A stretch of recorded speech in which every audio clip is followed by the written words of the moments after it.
Good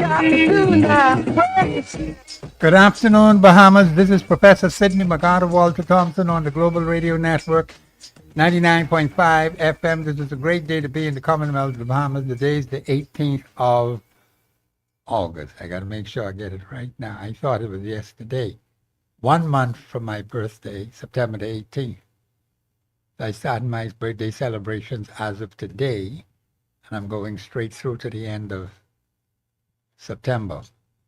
So those of you who have presents for Professor Sidney Walter, you say you love the professor, we start bringing your present there. You know I like wine. You could bring me a gallon of wine because I want to share some of that wine with the elders of the nation. Wine makes the heart merry. You don't drink it when you're waking now.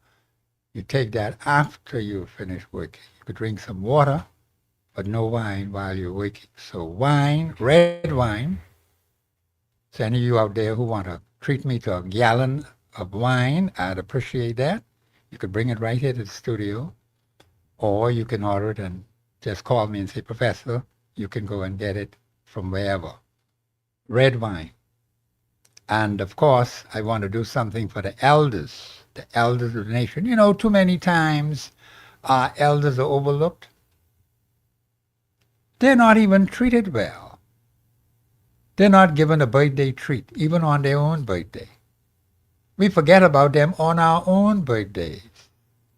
And that's even sad because they worked hard to give us the nation we have today, the Constitution we have today, and all of these wonderful things that make up the Commonwealth of the Bahamas. Now, we have our share of problems, okay? I'm not saying we are perfect people or a perfect nation. I'm not in any way trying to say that. But we have some good work done by our mothers and fathers. My mother and father included in that. My grandparents are included in that. And they gave their lives for their people, to help their people. How many of you are prepared to do that today? How many of you are to sacrifice? Because listen, it's going to take some real sacrificing. How many of you heard the Prime Minister's speech last night? Are you taking that seriously? Or you take like Prime Minister something? You have to take it seriously. Most of you don't. You go around with it and you talk about politics. The man is a political personality, yes, but he's also the Prime Minister of the Commonwealth of the Bahamas. We should take it seriously. You may not agree with everything that he says, because I don't. I could tell you that right off the top, particularly if he's not constitutionally sound. Every time he opens his mouth, the only thing that comes to me says, is the Prime Minister constitutionally sound, yes or no? Now, he can have his suggestions, his comments. He may put them interspersed with his speech. There's nothing necessarily wrong with that. He is free to impart ideas and opinions. But those ideas and opinions are not necessarily constitutionally sound. But I listen carefully to what the man says and see when it comes to the nation's business, is he constitutionally sound? That's where we will disagree all the time. Because the Constitution is supreme, not the Prime Minister, or any other minister for that matter. So we ought to show him that respect, listen to him very carefully, analyze what he says, Bahamians. A lot of you don't do that. Some of you get on the wrong handle, say that's politics. And you dismiss it, which is a dangerous thing to do. You know how many people want to take over this country? The only thing that's preventing them from doing that right now is God's divine intervention. Do you know that? God would remove his divine intervention from the Bahamas. We'd be finished overnight. You wouldn't even know what would happen. Some nations have been overthrown in an instant, and they know what happened. Bing, gone. And many such nations around the world, governments have been toppling one right after the other. But from 1729 up to 2026, the Bahamas has had a succession of administrations without shedding one drop of blood. Do you know that? How many countries? Thank you, Mr. Bruce. I'm coming right to you. How many nations in this world have existed? Well, they may have been colonies, but we were colony at that time. We were under the British. How many of those colonies that became nations were able to exist and coexist with others peacefully without shedding one drop of blood? In changing an administration. Now, the Bahamas has an enviable record. And Bahamians, I'm going to ask you to make sure that we keep it. Because no other nation that I know of, now you could tell me if you know of any others, in this part of the world, the Western Hemisphere, not even the great United States, all they had was bloodshed when they became a nation, fighting with the British, beat up the British, and declared themselves. See, that's what they did. They declared themselves independent. We didn't do it that way. We did it a peaceful way, transition from a colony into a peaceful democracy. That's how it happened July the 10th, 1973. Preparation was made for that, you know. That didn't happen just like that. There were a series of events from 67 right on up to the point when we became an independent nation. And so I am grateful that we're in the Commonwealth of Bahamas. Let's not take it for granted because they are still bubble up the Bahamas for themselves. And it could happen overnight while you're sleeping. Because if you don't show interest in your nation, others will. And they aren't going to handle it the way you would or should be handling it. They'll just do you in and bring their strangers, foreigners, aliens, outsiders in here, and the Bahamas will be no more. We're a small nation in terms of our population. We're peaceful people. That's the way the Bahamians have always been. Peaceful, loving people. And some people take your peacefulness for weakness. Because Bahamians don't get rallied up like some of them fellas south of us and north of us. They go break up the place. Let's break it up. And then they look around and say, where we can get food from. Where we can find water. They break up the pipes. Where we can get food. They burn the fields. Then they get electricity. They disrupt the electricity in the country. And they burn down the stores. They burn up the shops. They wreck the cities. And after they've done all of that, they turn around and say, well, we can do this, we can do that. Bad planning. So let's see that we can listen carefully to what the Prime Minister is saying, because we're going to play portions of that speech. I listened to it last night. Quite an interesting speech. But there are some things that need to be questioned. And I'd like for you to call in. And you can ask your questions. The lines are open, 326-0272, 813-0271, 502-4571. And most of you don't take advantage of calling in and asking those questions. You just sit back and expect others to do it for you. You know how many millions of people, hundreds of millions, cannot get the telephone to call a radio station? Do you know that?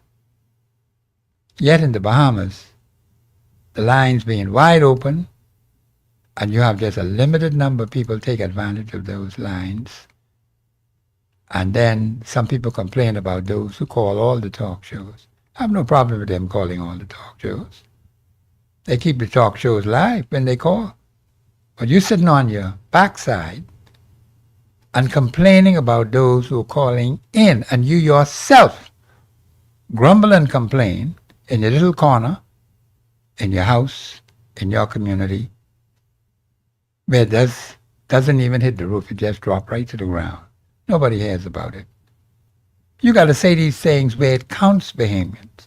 See, a fellow like me, I can say it where it counts. And I want you to do the same thing. Put it out in the public domain.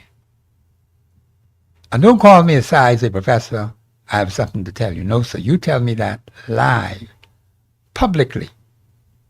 So when I answer you publicly, and all those who are listening will hear exactly what the professor has to say. And they can record that till Christ come back. I ain't got no problem with that. Because it can be the same answer all the time. It ain't gonna change. God says, I am the eternal. I change not. Go around changing his word. Say something today, then tomorrow he say something contrary to what he said yesterday. What kind of crap is that? That's how we ought to be, Bahamians.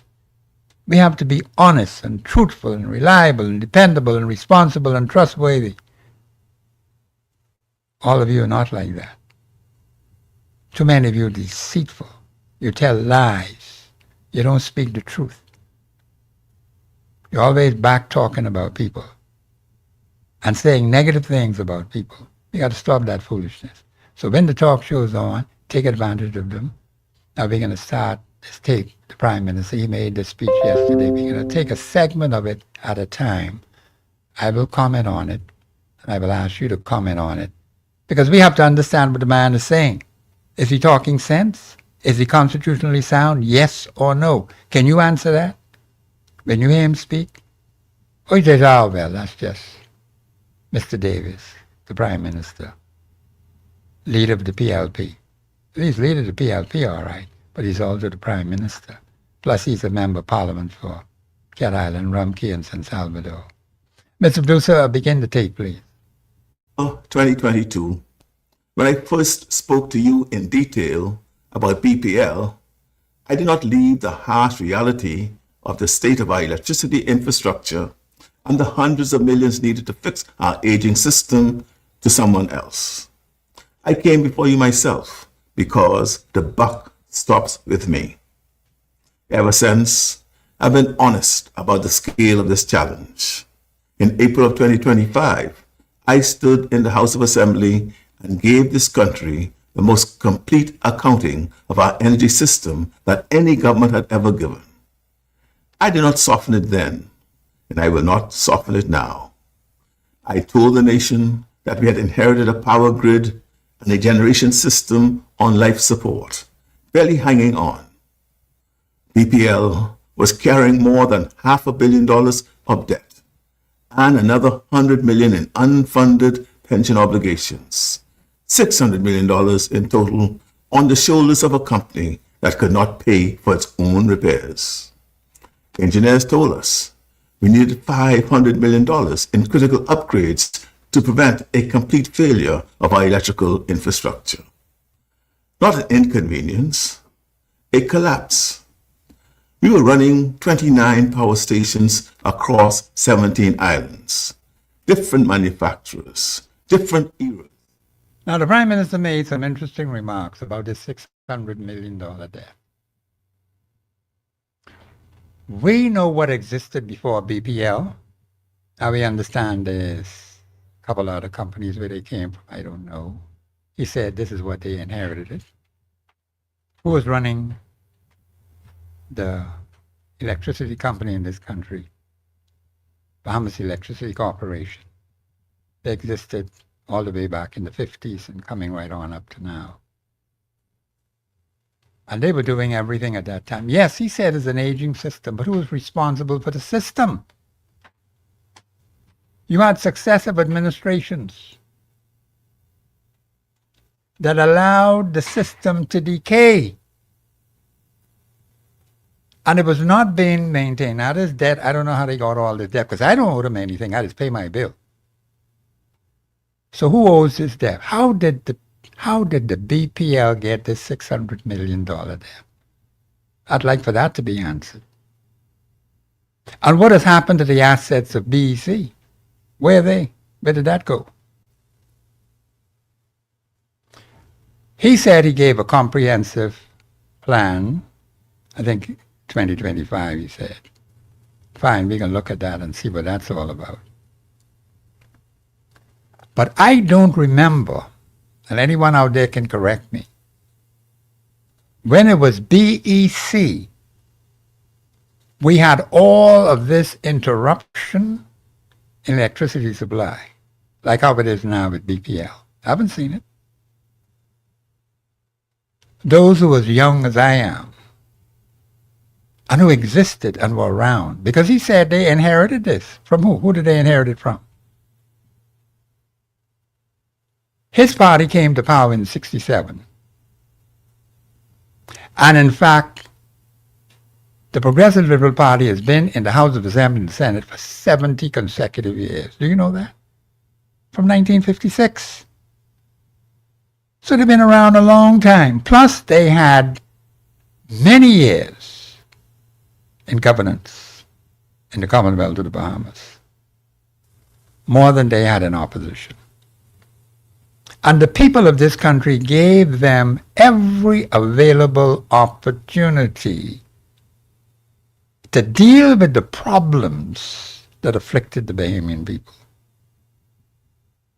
What did they do with the 70 years? 70 years up to this year, 56 to 2026. It's 70 years. They've been knocking around.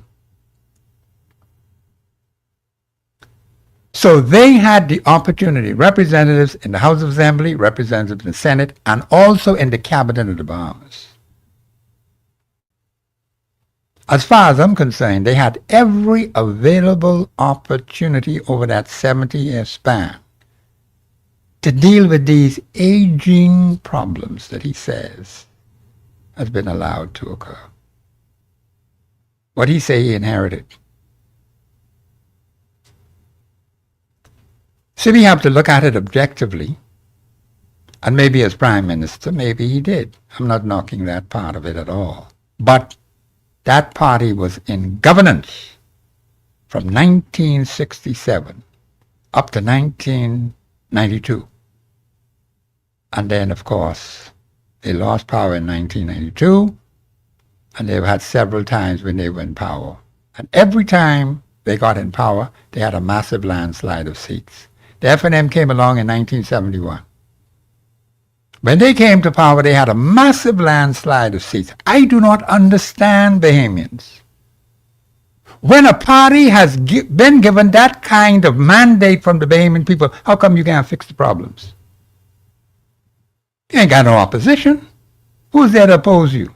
The couple of people in opposition? They could rant and rave and make noise, but they don't change anything. So I don't buy that, Bahamians. They had the vast number of seats every consecutive time they became the government of the Bahamas, so did the F&M. The two of them. And between the two of them, they created this mess we're in now. Because the opportunity was there to change it. And they didn't. And he's talking about this aging system. Come on, man. Who was running the place? Who caused it to be the way it is? And what has happened to BEC, the assets of BEC? Where did that go? You got BPL, and then they say the Bahama Grid, and maybe one or two others, I don't know. But since BEC is out of the way, for whatever reason, we see a number of companies say they want to provide electricity, and of course they split up generation and some other things they want to do. And BPL letting some others come in to do. In those days, BEC took care of everything. Put the poles down, put the lines up, put the street lights up, electricity in your house, bing! My father worked there, you know. I remember when they were on Bay Street. I was the first one they had, Bay Street. My father worked there. My family put in more than 100 years, well over 100 years, into BEC. So I know what was going on. I experienced it. And those who are young as I am would have experienced it. We have seen it. I have never seen so many interruptions in the electricity supply of this country like how it is with BPL. Now the man tell me he's changing the system. Well, BEC had to make some changes too. But not to the extent that every single day you get cut off and people losing their foodstuffs and losing their equipment. Who's going to pay for that, Bahamians?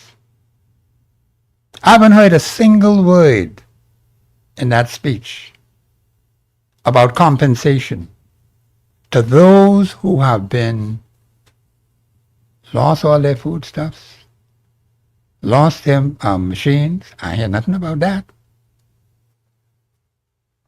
These are things we need to look at objectively and come to understand who has been responsible for the running of the country. BEC, now BPL, and whoever else they got there, Bahama Grid, whatever they are.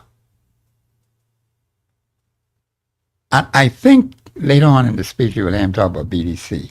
I don't know what the connection is there, but I did hear that mentioned in the speech that he gave last night. I do know this. There were two big companies, BEC and Batelco.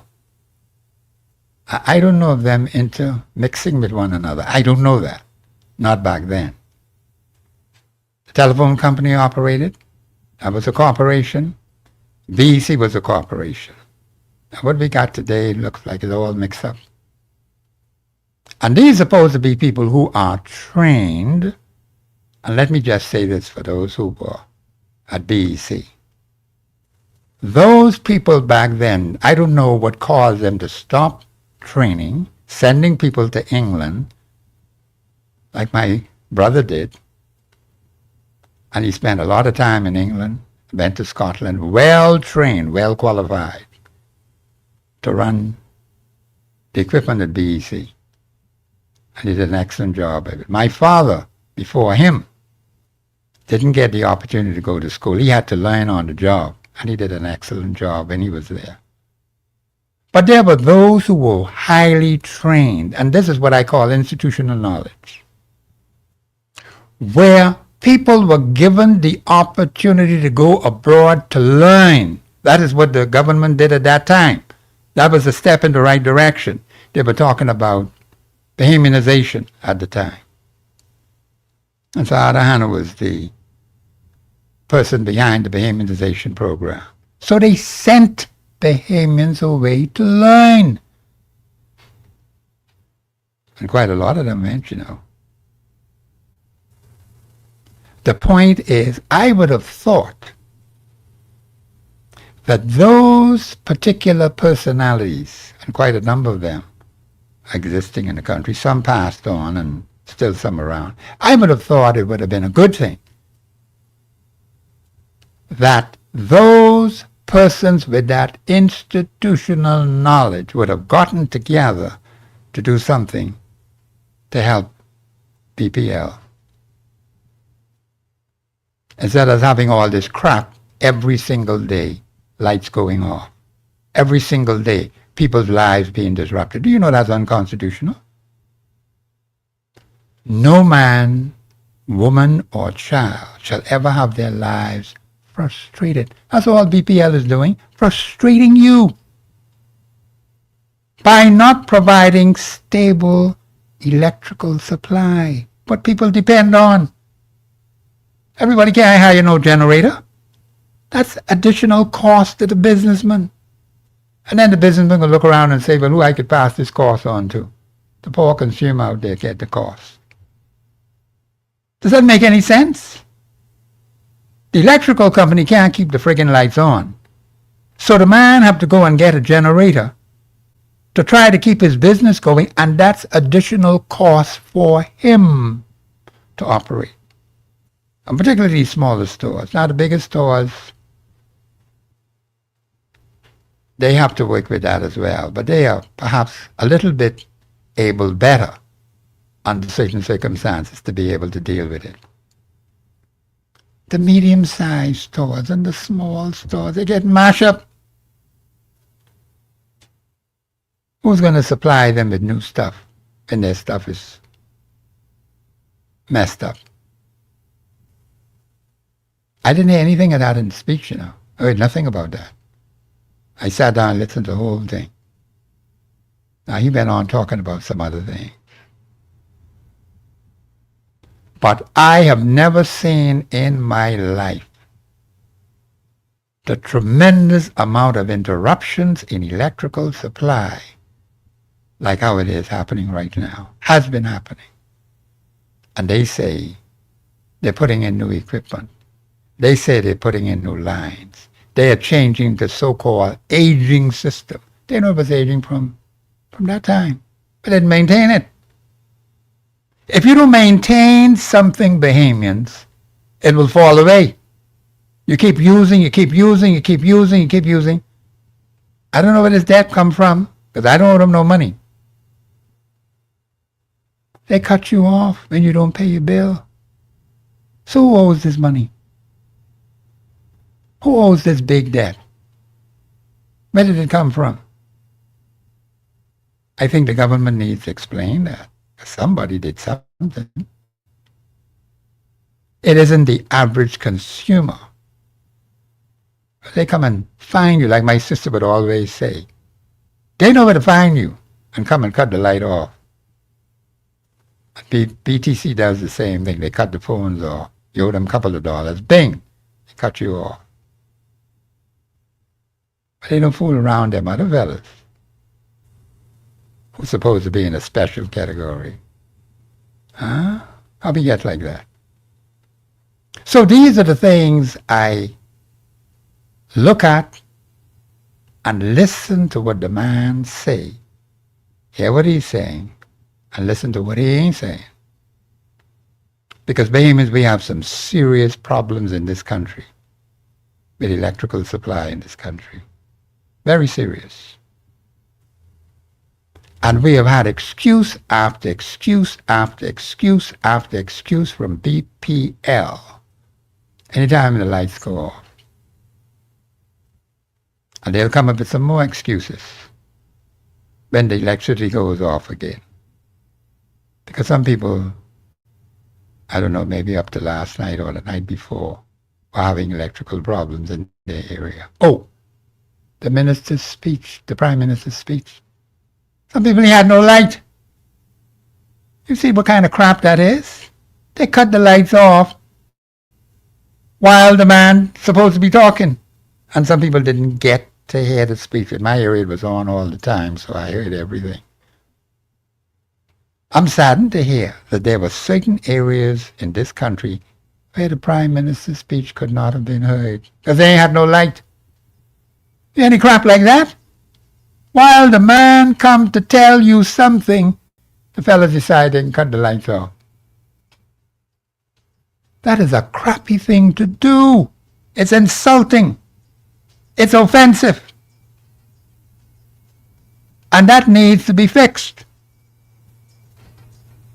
Something is seriously wrong in this country. BPL. Well, we got to deal with BTC another time. We ain't going to deal with that today. But we're going to deal with the light. Because we deal with the Prime Minister, what the Prime Minister told us. So, some of you didn't hear it. I guess you have to go to YouTube to get that. But I'm going to keep a copy of this entire speech from the Prime Minister, and I'm going to play it many times so I can get it into my psyche. That comes from the top man. Oh, listen to these underlings. Underlings ain't worth a crap. You listen to the man at the top. And when he says it, that's what it ought to be. This is Professor Sidney McArthur, Walter Thompson. The lines are open 326-0272, 813-0271, 502-4571. Discussing the Prime Minister's speech he gave with BPL yesterday. So you to call in.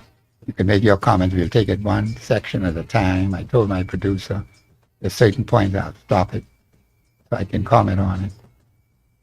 But he called it, it's an aging system. I agree with that. But it should have been fixed. And here we are suffering while they tell you they're in the process of changing things. This kind of situation never happened when it was BEC. Never did. Them fellas went out there and they worked. Highly trained, highly qualified. What are these people doing? Who are they? What kind of training did they get? Look like the standard has fallen down badly. But that's another problem.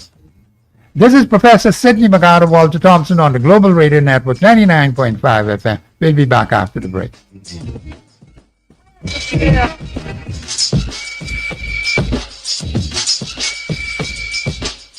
Express Yourself Live will return right after this. Wake up every weekday on 99.5 FM. This is Steve Harvey, your main man. With a Steve Harvey Morning Show. This is Sasha calling from Portland, Oregon. Nephew Tommy, I didn't know that was you that was on the show, Ready to Love. Nephew Tommy, you are cute. Ooh, Nephew Tommy. All that light-skinned beautifulness. Thank you, man. All right, son. Thank you. Yeah, let me clear that up for y'all. The reason she didn't know is because, see, he got so much sense on that show. Weekday morning from 6 to 10. Let's go. Over here on 99.5 FM. I'm out. Ready to make this school year the most stylish one yet? Head over to Brass and Leather, Charlotte Street or Marathon Mall, and the Luggage Store Centerville. Upgrade your look with iconic backpacks from Kipling, Herschel, Stephen Joseph, or the all-leather from Land. Plus, get rewarded. Buy any backpack or wheeled backpack from the Toto Ecol collection and get an exclusive gift with purchase. Don't wait. Gear up in style today at the Brass and Leather Shop and the Luggage Store. When power goes out, will your business survive the silence? Every second without power means lost sales, missed deadlines, and disappointed customers. With a cat generator from Machinery and Energy Limited, you're not just buying equipment, you're investing in uptime, reliability, and peace of mind. Stay Opus, stay profitable, stay protected, always on, always ready. Call Machinery and Energy Limited today, located on College Avenue, Oaksfield, at 323-5701, or visit me-ltd.com to protect what you've built. Shop early to get your uniforms and get Janae's Uniform Center's buy 4 get 1 free sale. Free monogrammed and regular school shirts, dry fit and cotton polos, jumpers, skirts, boys long and short pants, PE shorts, underclothes, tights, socks, neckties, belts, sleeping mats, hair accessories, and character work desks. Get 50% off backpacks, lunch bags, and raincoats. Buy 4 school shirts, get 1 free. Buy 2 skirts, jumpers, or pants, get the third 50% off. Need embroidery and monogramming done? Visit Janae's Uniform Center early. Beat the back-to-school rush. Janae's Chesapeake Road back-to-school special. Restrictions apply. South Beach to Bay Street. I'm pleased, I really dig your company. It's your chance to join the discussion of today's issue. Let your voice be heard. Speak your mind and express yourself. Call in and participate at 326-0271 or 326-0272. WhatsApp us your concerns on 809-2310. Follow us live on Facebook and globalradio99.5fm.com. Express yourself.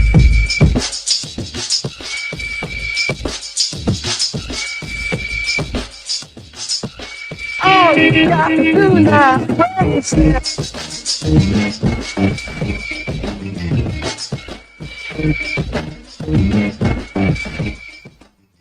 We're back. This is Professor Sidney McGarr, Walter Thompson on the Global Radio Network. The lines are open for payments. We're talking about BPL, the Prime Minister's speech last night. It was a national address. It came on late. There could have been some reasons as to why it came late. I don't know yet, but that happens. In fact, it happens too often. And this is on the national radio station. And the national radio station ought to set a better example than that. It was on a private radio station and had people making noise, say they came on late. But you got to be fair to everybody, you know. There could have been a valid reason as to why it was delayed. But we heard it. I heard everything. And plenty of you didn't hear it at all. Because there was no electricity. What kind of crap is that? The man is giving a national address. And there were many who were cut off from hearing what the man had to say. What kind of foolishness is that? That doesn't make any sense, Bahamians. These are the stupid things that happen in our country, and it needs to stop. And people have to be held accountable for their behavior. I couldn't get away with it. If it was me, they'd have my head in a box. But anyhow, we have to fix that. And Bahamians, you have got to stand up and see to it and help your government to get this place straightened out. There are some things that have to be pointed out to them. They've been elected to govern, fine. Doesn't mean they're perfect, they know everything, because they don't. And there are things that you may see that may be pertinent to the national good of the Bahamian people, but they may not see it. But you point it out to them, say, oh, that's how it is. I see that. I didn't thought of it that way. Because some people tell me that from time to time. When it comes to national issues. And with constitutional issues, well, that's a different kettle of fish altogether. Some people ask me some very difficult constitutional questions, which are good. I like them. That get my head thinking straight. I enjoy listening to people when they ask constitutional questions. Now, that's a different thing again. I don't want to get off on that. We're talking about BPL. The lines are open, 326-0272, 813-0271, 502-4571. Those are the numbers to call in. And Bahamians, take advantage of these shows. Take advantage of calling in and analyzing what the Prime Minister said, because what he says is important. It's important to the national good of the Bahamian people. You may not agree with everything that he says, but that's a different matter. But he's in the office, and we have to listen to him and pay attention to what he's saying, and then turn around and help the man. Give him good suggestions. Criticize him, yes, and constructively do it either. But we have too many problems in this country. And all BPL got problems. Now that debt, I don't know how that get there. I got to ask someone to explain that. Anyone there from BPL who could explain where that debt come from? Because I don't owe them no money, you know. Oh, no. I pay my bill. So somebody ain't paid the bill. And those who didn't pay ought to pay, and pay with interest to the company. Because it ain't the average Bahamian who see this debt. But there's a debt there, the Prime Minister says $600 million. And it's going to be expensive to fix the aging system. That's what the man tells me. I believe him. I ain't going to disagree with that. Because it was not maintained. That's why. And it just keeps falling apart. But listen, under Mr. Christie, BPL came into existence. Okay? Mr. Perry Gladstone Christie, the former Prime Minister, under the PLP administration. That's when they started BPL. I can't remember the exact year, but and we still don't know what happened to BEC. All of a sudden you heard about BPL, Bahamas Electrical Company, Bahamas Power and Light. That's what it's called, Bahamas Power and Light. They had Florida Power and Light. I see somebody was thinking about Florida. They say Bahamas Power and Light. But that's an aside. But anyhow, the lines are open, 326-0272, 813-0271, 502-4571. We're looking at the speech given by the Prime Minister. And we want to be fair to him and fair to those who would criticize, constructively, of course. And don't add anything to what the man didn't say. Although you're entitled to your view, your suggestion, your opinion. You can give an opinion. You can give an idea. You can give a suggestion. Constitution says you can do all of that. But we want you to be as accurate as you possibly can. And that's why we need to listen carefully. Mr. Producer, are you ready? Continue, please. More than 60% of the generation equipment in New Providence needed replacing. In the Family Islands, that number was 80%. And to keep the lights on at all, we rented engines for $40 million a year. Renting. Money out the door, and not $1 of it buying an asset we would own at the end. My fellow Bahamians, the system we inherited was not designed for the country we have become. Some of the equipment and cables were installed and laid down pre-independence, and a lot of it is more than a generation old. Every government since has added to it. No government before us. Thank you, Mr. Producer. You heard what the Prime Minister said? I asked my producer to hold it right there for now. Because you see, he said a lot right in there, you know. We don't want to miss that. This is old equipment. And he mentioned the percentage for the New Province and then also the Family Islands about this aging equipment. And they were renting.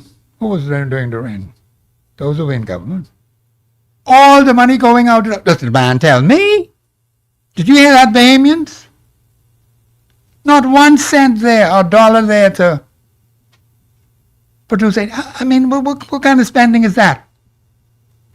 Renting equipment. Renting. The man say he ain't going through that. You'll hear that later in the tape. So all of that money, but they bring in all kinds of thing in here. They'd block up the road and bring all this equipment in here. Say you're renting. What kind of crap is that? What kind of management decision is that? Then you take up all the road and close off the road. Well, they had to do that in order to get it where they wanted to send it to. That was money not well spent by the government of the Commonwealth of the Bahamas. Those who were in authority. You know those who were in authority. I told you BPL came under Mr. Christie. Now the Prime Minister say he inherited this. Don't forget that now. He was a member of Mr. Christie's cabinet when BPL came into existence. Now, as Prime Minister, he could say he inherited. Okay, that's fine. I could agree with him on that point. But the Progressive Liberal Party was the government in place at the time when BPL came on the scene. They put this woman in and say, she running things. Getting more money than the Prime Minister of the Commonwealth of the Bahamas. Any crap like that? A female. And I'm not against women now. I don't want anyone to think I'm against women because I work with women all the time for more than half a century, okay? So they're good people to work with and they help the men look good. So I don't know what had caused that because some things are still in the dark. We're not clear on it. But the man said that money went out the door renting equipment. But he has agreed not to go that route, and that's fine. So he's taken a different route, and as Prime Minister, of course, he's in charge now. He wasn't back then, but he was Minister of Works and Utilities. That's what he was under the Christie administration. Christie was running things. But didn't they tell me cabinet responsibility? That's what the man say. Collective responsibility. All of them responsible. Every single one of them is responsible for the crap that has occurred. All that money going out the door. Say they renting equipment. That's what the man tell me. These are things that are important for us to understand. So you don't get that back because you done rent people things and you got to pay them.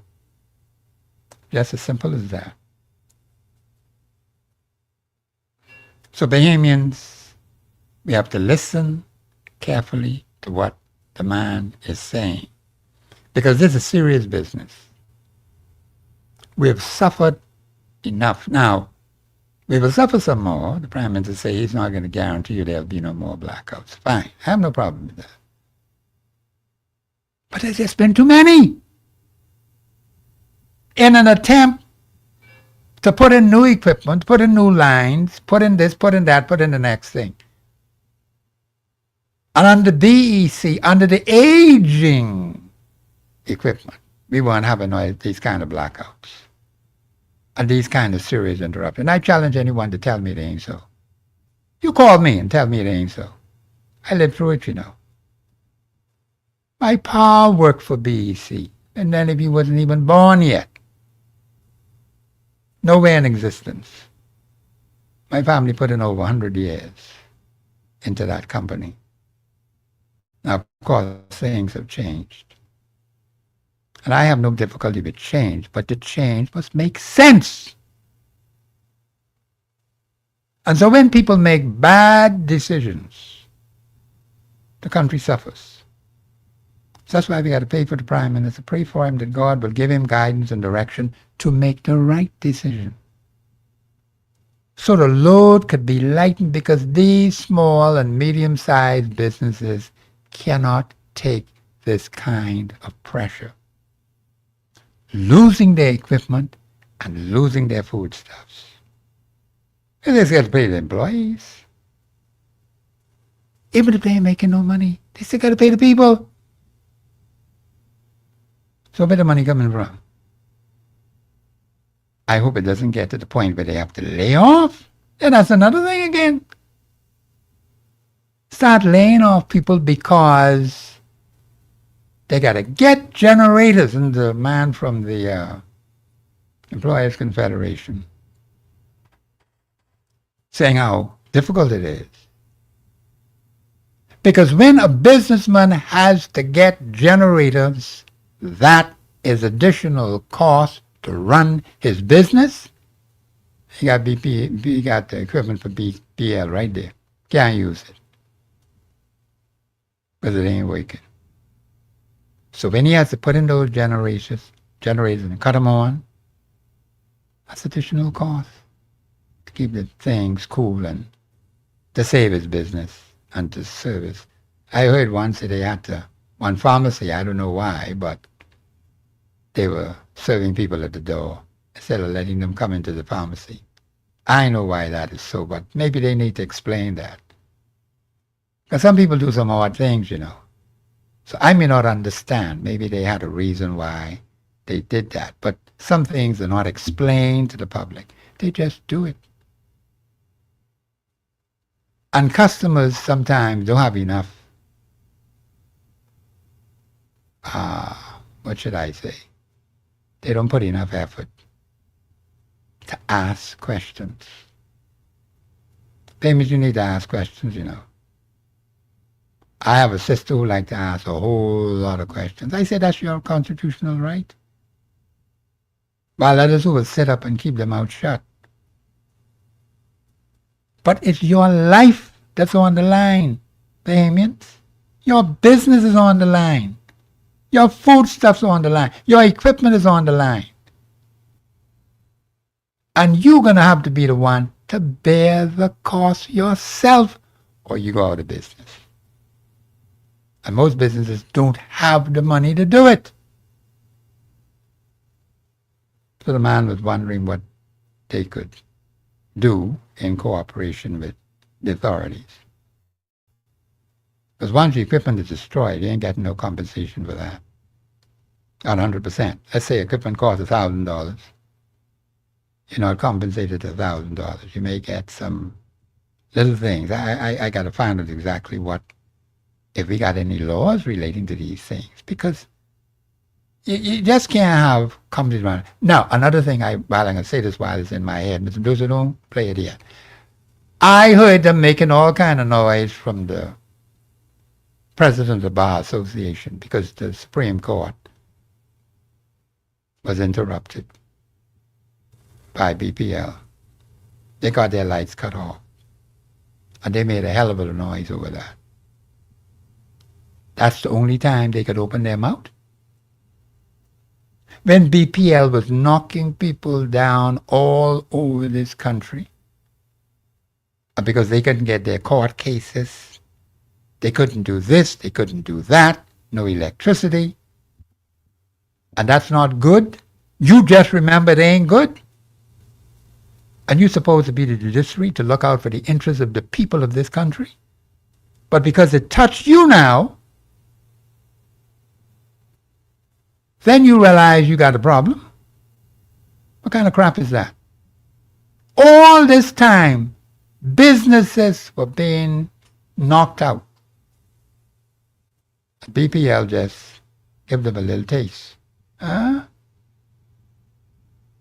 And all of a sudden they got very uncomfortable about that. I can go get the exact wording what they were talking about. But they were upset over that. So they couldn't get their court cases. But they were not upset when all these people all over the country, people had off for days in one community. No light. And they had it off a couple of hours. And that was big interruption for them. And they made noise about it. I'm not saying they shouldn't. Don't misunderstand me. But when it was happening to all these other people, they kept in the dark and didn't say a single thing. What kind of judiciary that is? But it touched them. And they couldn't get their work done. They couldn't have any court proceedings, and cases had to be canceled, and they had to set new dates and all that kind of thing.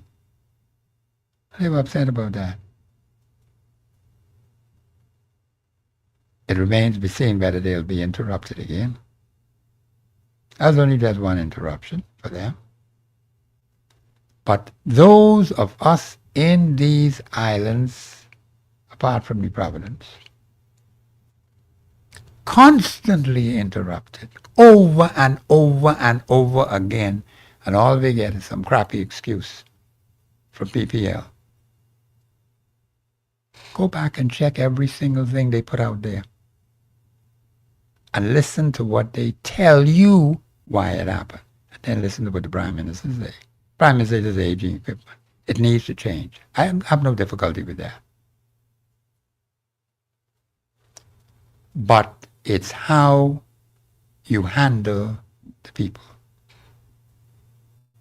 Because a lot of people are hurting because their foodstuffs and their equipment destroyed.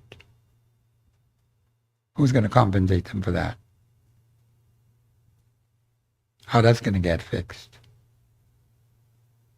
And I hope that things will level off, that they can get the thing working. And let's see if we'll have another whole week go by and no electrical shortages anywhere. That they are showing by their behavior. Some people get relief, say when the lights come back on, they clap, and then a couple hours later, bing, it off again, and they get vexed. They got to show me a whole year before I believe them. No electricity interruptions for an entire year, 365, 366 days, bing. And I know you're serious. Outside of that, you ain't serious. That doesn't mean anything to me. But to do so, continue with the tape. That was made for the 21st century, taking into account rising temperatures, more violent and destructive hurricanes, and an economy that is growing faster than the time needed to complete the upgrades. Big changes are underway. The country is still quite away from that reality. Tonight, I'm going to describe how we go from where we are now to a system that supports our families, businesses, and a better, bigger economy. The energy system is made up of two separate but connected parts: generation, and transmission and distribution. Therefore, adding more generation does not by itself keep your lights on. Generation is the engine. Transmission and distribution are the poles, the wires, the substations, the transformers, and the cables that carry that power from the generators to your street and into your home. You can have every engine in the fleet running perfectly. And if an overhead or underground cable fails, or a transformer catches fire at a substation, the lights will go out. That is what happened on the 30th of July. A transformer failure at the Blue Hill substation took the whole island down. It was not a shortage of engines. An underground cable fault caused the fire at a critical transformer. With an overhead line fault, a crew can often see a fault. Underground, they cannot. They must trace it, section by section, street by street, sometimes by excavation. That is why that particular repair took days instead of hours. It is not an excuse. It is an explanation. I heard what Prime Minister said about underground things, underground cable.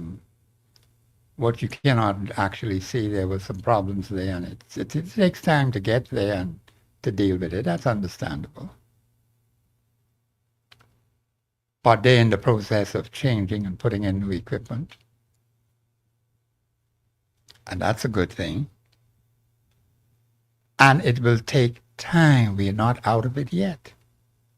How much time will it take? We're not quite sure.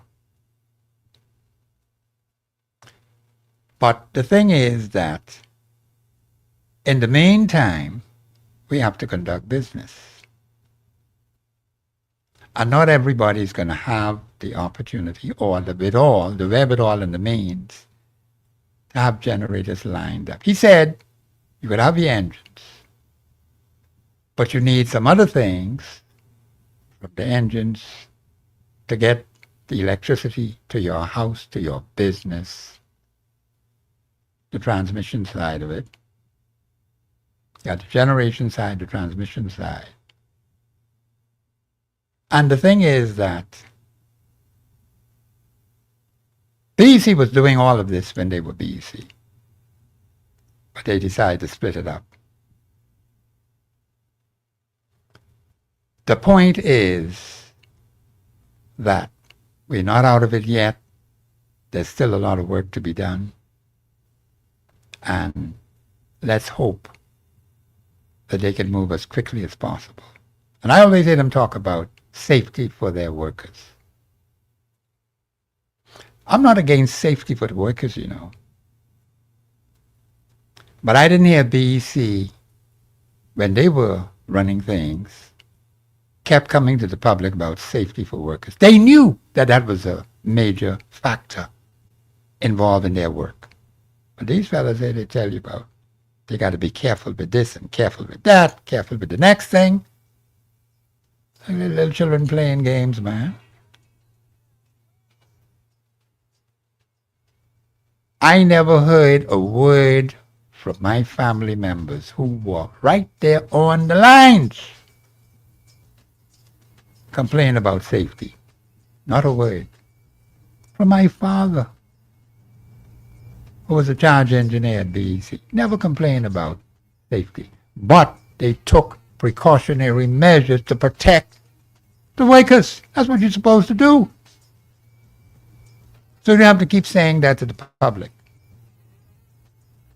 That is something that automatically goes along with the job. And sometimes we forget these things. But now they have changed everything, and now they got this new system because of the aging system. Prime Minister said, which they inherited now. That's what the man tells me. He inherited it. But he was right there when PPL came on the scene under Christie. Christie was the Prime Minister. I don't know what happened to assets to BEC. I just don't know what happened. We just see this new company called BPL, Bahamas Power and Light. And they took over from where BEC was. And then we saw a difference. New people coming in there. All of those people who were with BEC, some of them just were given packages and they either gone or went about their business. And some people from other places came in. They were supposed to be doing the work. From that point, we were having all kinds of problems. And right up to now, the Prime Minister said he's not going to have any rental of equipment, putting in new equipment, we're putting in new things so that we can have a consistent supply of power. But in the meantime, we're going to have some setbacks, some difficulties. That's understandable. The lines are open 326-0272, 813-0271, 502-4571. We're discussing Prime Minister speech. I want you to call in, Bahamians. What's wrong with you? You don't want to talk about the Prime Minister's speech? Are you scared? This is worthy to talk about. That's why I brought it up today, while it's fresh in your head. Let's do it, Bahamians. Let's help the Prime Minister so we can get these electricity things straightened out. Then we got to worry about BPL no more. Put that on the back burner and move on to some other problems. This is Professor Sidney McCarter, Walter Thompson on the Global Radio Network, 99.5 FM. We'll be back after the break.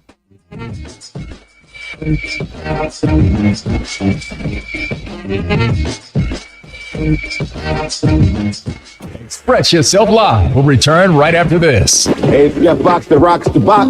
Join me every week. We always have a good time. We've got some of the biggest stars of today's R&B stopping by to say hello. And of course, the best music in the city. There's only one place to be. Hanging out with me, Jeff Box that rocks the box. On Locals 99.5 FM. August is going to be epic at the Cricket Club on West Bay Street. Along with their already fantastic menu, it will also be Lobster Fest for the month of August. Lobster fritters, lobster bits, lobster salad, minced lobster, cracked lobster, lobster seafood pot pie, broiled lobster, lobster and steak, lobster, lobster, lobster. Experience the Lobster Fest at the Cricket Club on West Bay Street. They're open Sundays through Saturdays, 8 a.m. to 10 p.m. with live music on Friday nights. And there's a Sands Beer Special, free for $11. So, for that same great food and fun and the August Lobster Fest, come to the Cricket Club, Haynes Oval, West Bay Street. Telephone 326-4720. Back to school means back to John West. We have school shoes for toddlers to college kids. Teachers, we have shoes for you too, like heels and flat comfy shoes. And now introducing Hush Puppies. This iconic brand focuses on comfort and style. Don't forget, we also have a variety of your favorites, like slippers, sandals, Crocs, sneakers, including Reebok Classics, and even safety boots. Whatever your footwear needs, let us put shoes on your feet. John West Shoe Company, located Carmichael Road West, Plaza behind the Walk-Up Wendy's. Contact us at 603-SHOE. Original Patty's Bakery Limited on Howell Road has lots of goodies waiting for you. Hot cross buns, Jamaica spice buns with cheese, escovitch fried fish, tasty patties, jerk and pastries, the delicious weekend special of chicken and mutton roti. They're open Monday through Saturday from 6:45 a.m. to 8 p.m. You may not realize it, but the most important ingredient in their products is you. So hop on down to the place where quality is always job number one. Miss, what you calling at your phone for? Child Bahamas Circulation just posted this flyer, and I already know where I'm going August 1st and what I going to get. What flyer? The 8 Baker and Sons 10 clearance sale. Wait, 8 Baker and Sons? Yes, the famous drag goods store on Bay Street. They're making way for new inventory, so they're bringing some stuff to Bahamas Liquidation and Auction Center for a huge 10 clearance sale. Really? What they gonna have? Back to school basics like shirts, sweaters, pants, dresses, ties, and so much more. Wait, so we need to get there early before everybody else then. That's the plan. August 1st, don't be calling me in the morning because I'll already be shopping. Starting August 1st, don't miss the A. Baker and Sons 10 clearance sale at Bahamas Liquidation and Auction Center, Mackey Street, former Q Club building. Come on down and say hello to Goodbye. From Cable Beats to Montague, it's your chance to join the discussion of today's issue.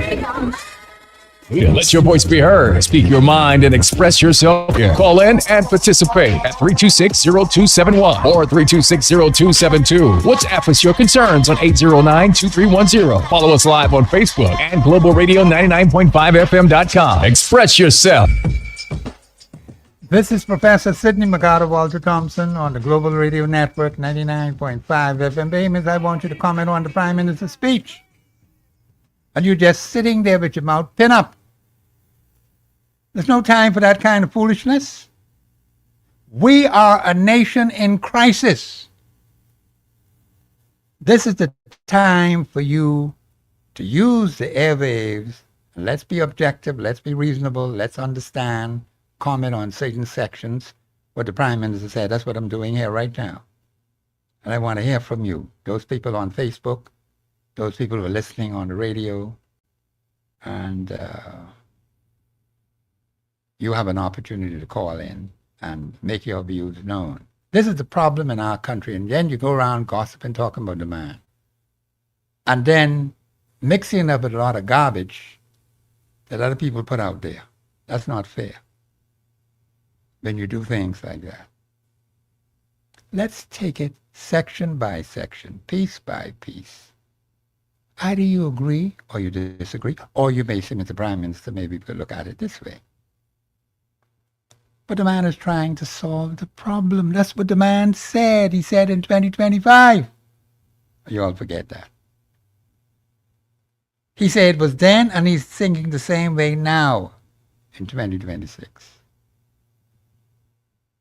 So let's help him, Bahamians. We need to help our national leaders in times of crisis. And a lot of us are not doing that because we're too critical.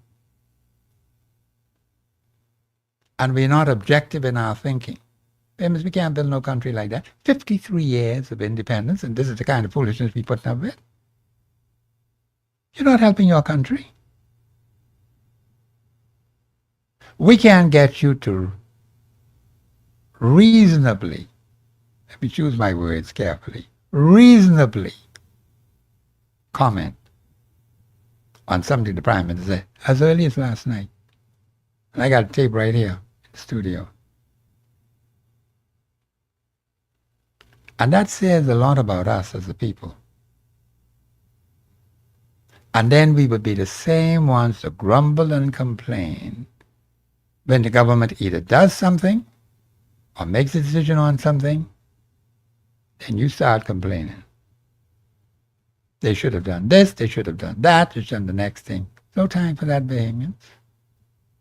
The time to examine it is now. Now, he has some views that he wants to see done, and that's good.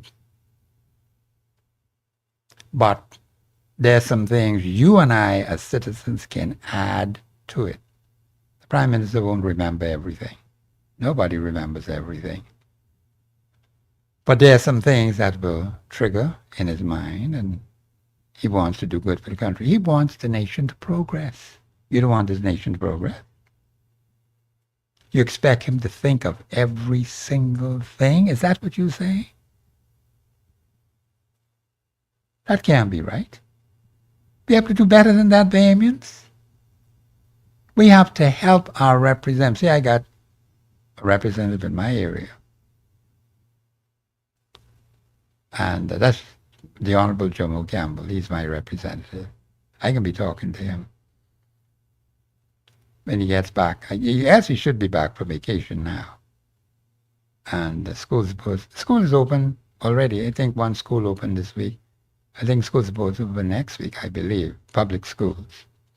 But be that as it may, people would take time off to vacation, buy things for the children, get ready for school and all that kind of thing. And that has its place in time. But Bahamians, when it comes to national issues, we must be willing to help the government of the Bahamas in its struggles as they work on our behalf. They're supposed to be working for me. But then if we're going to just sit back and let things happen and see things not in order, but we just let it slide, just let it go, all of us can suffer from it. When those trained persons, highly trained, persons from BEC went their separate ways. A tremendous amount of knowledge was invested in them. Millions of dollars invested in those people. They got their packages. Nothing against that. But I said, wouldn't it be nice? Wouldn't it be a good national contribution for as many of them to come together and form an entity to assist the Bahamian people with these electrical problems in this country? These people are trained. They got institutional knowledge. And you got one in particular, I won't call the person's name. They got him minding people, children, man. But all that tremendous electrical knowledge in his head, they sent him away and gone to the very top. I got him watching people, children. Yeah, any crap like that? Why send a man all the way and have all that information? And the man got plenty of experience now. Well trained. They need to take that institutional knowledge and use it. We're around here playing games. Come on, Bahamians, we got to do better than this. I'm very disappointed. I think we got a call on the line. Call you live on here. Go ahead, please. How you doing, Professor? I'm not doing well because people are not responding to the Prime Minister's speech, and I am angry about that. Very angry. You know why? Here is the man telling us, and I heard the whole speech last night. And I brought it here. I said, I want to discuss that. And you got people listening to the show, but got them out pin up like they got pins in it. Huh? What kind of crap is that? I mean, people listening for some solution, Professor, because they looking for leadership. They're looking for direction. I don't have a problem with that, but you got to help the government of the day. The people elected the government. But Professor, I need to speak for myself, and I just want you to understand this. Me personally, have always been trying to assist or to provide some type of open door to say, hey, yes, I might be your favorite. Yes, I might be a PLP or F&M, but I am a graduate of a university. I do have some education. I do put in some time to look at problems and create solutions. And then when we offer these, they say to us, or communication come back to us privately that, hey, they're ignoring us. They don't want to deal with us. And we talking about people in the Ministry of Energy who already contacted me. Yeah. I ain't going to call no names. Right? Did they give you anything? Hold on. Did they give you anything in writing? No, listen. I want you to listen to what I'm saying. No, just answer my question. Did they give you anything in writing? Listen. They didn't contact me to say, have them, Professor. They contact me. People contact me and say, hey, for some reason, the Boston man won't work with you, but they know what you're talking out there. They won't cut you out. Okay? That's what I'm talking about. I ain't talking about, what I'm saying to you is the mindset of our leaders and the people who in power, for so long they have conditioned themselves to believe that only they can do it and nobody else unless you join their team from a supportive side. But we are all Bahamians. Yes. Okay? You can't expect somebody, how you could deny a man his education or his rights because you don't like him and he providing information. For example, I already found a company to provide solar systems. I already did my homework to target who I want to target in terms of how we can eliminate people off the grid to allow the government or BPL to now start to have some cushion to do what they need to do. Because it's overload. So the overload means that if we need to remove some persons depending on the grid. Okay. So you have persons who are doing their own homework and not being paid. And then when I look at the communication from the Minister of Energy and from their consultant, they're not producing anything, but they're being paid. Okay. And this is where we get frustrated. At least me, for someone who has some understanding. It can cause frustration, and the Constitution says no man, woman, or child will ever be frustrated by deprivation. Exactly. So how hard is it to live in a country where you talk to people every day who encounter you and say, boy, I'm telling you, you have a good idea, you're really smart, you're really this, you're really that. But then our leaders who we see struggling, Jesus Christ, they struggling for our health. And you telling me, Professor, oh, help them. How much more help you want us to put out our blood and let pour on a container and then they do what they got to do with it? What more help does our country want from citizens that we're offering? No, listen to me carefully. It's the way how you do things, right? My mother always said, it's not what you say, it's how you say it. It's not what you do, it's how you do it. Now, we know the government is stubborn. They have been stubborn from 1729 right on up to now, okay? That ain't nothing new. That's carnal nature. So let's not beat around the bush with that. These people will never admit when they're wrong on anything if it's as big as Christchurch Cathedral. And they'll still tell you they ain't do nothing wrong. That's the nature of our people who have been elected to run things. So does that mean we just sit down and do nothing? It's the people of the country who have elected these particular personalities to be the government of the day. I don't have a problem with that. But don't get in my way, blocking me from progressing as a citizen of this country. That's what I'm saying. We called me, Hyla, Ali McIntosh, a few of us, we called the game. We said to the public, we went and did a live press release, a press conference at BPL in 2024. We said to the people that the current structure that the government is offering, what they're doing, is a shell company. It's not even, it is exactly what now they're uncovering. Yeah. They start this business, incorporate this company, but then filtering funds through it and using the existing company labor and expenses whilst trying to retain the profit. That's called shell company. Okay. I've known a lot of people in the past, white people who did that, where they signed people on these companies so they could filter monies through these companies. I just got a call, someone told me, say, as simple as Top Notch. There's Top Notch was even doing business with the Ministry of Energy under Jobert Colby Davis, Mr. Professor Thompson, man. Okay. Come on, our country, the adults, I ain't talking about the children who we blame. It's the adults over 43, everyone who my age and older. Yeah. We joking, Professor. We need to repent. No, I agree with that. I'm not lying about that. Yeah, I had to tell a couple senior man them that just this morning I had to run them out of the restaurant from talking, and I had to tell them, well, listen, boy, from you over 60, and you comfortable and listening and to this man about the corruption that's going on, then you all are part of it. Okay. Okay? You can't blame the children. You can't say the future lost, and you were the ones who paved the way, so Woodley is following. Yeah, I understand what you're saying, and I'm trying as a broadcaster to be objective as I possibly can be. And here we have the airwaves, where people can call in and express their views. The Constitution allows for it. We're not even taking advantage of what the Constitution says we can do. There are things we can do. It takes the collective will of a people, because this is how it's set up in the Constitution. Okay.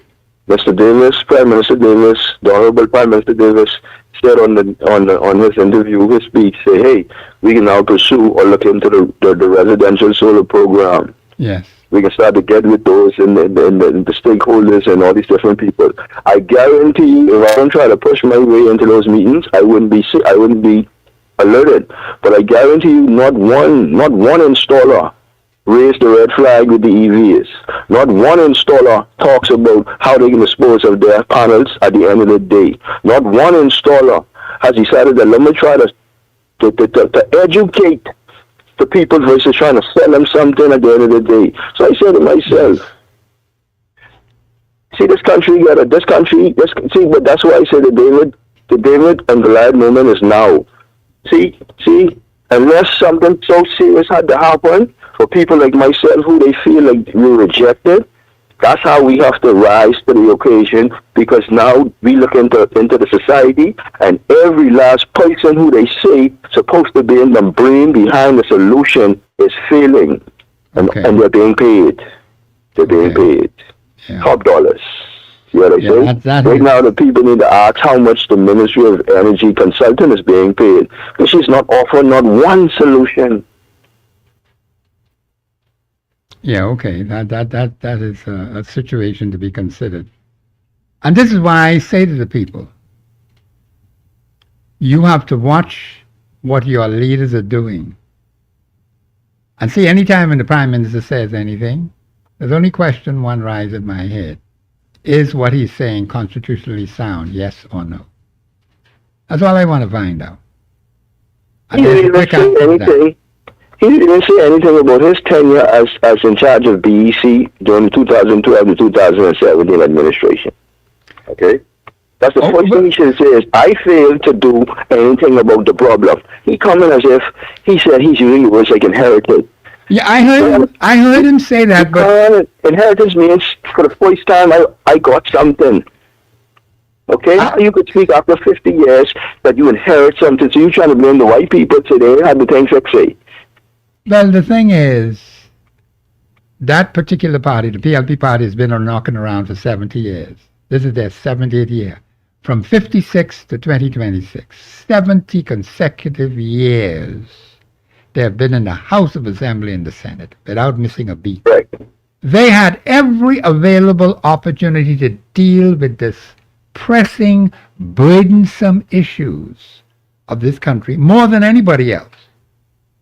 They had more times as the government of the Bahamas and didn't have any opposition whatsoever because the Bahamian people gave them a massive landslide of seats.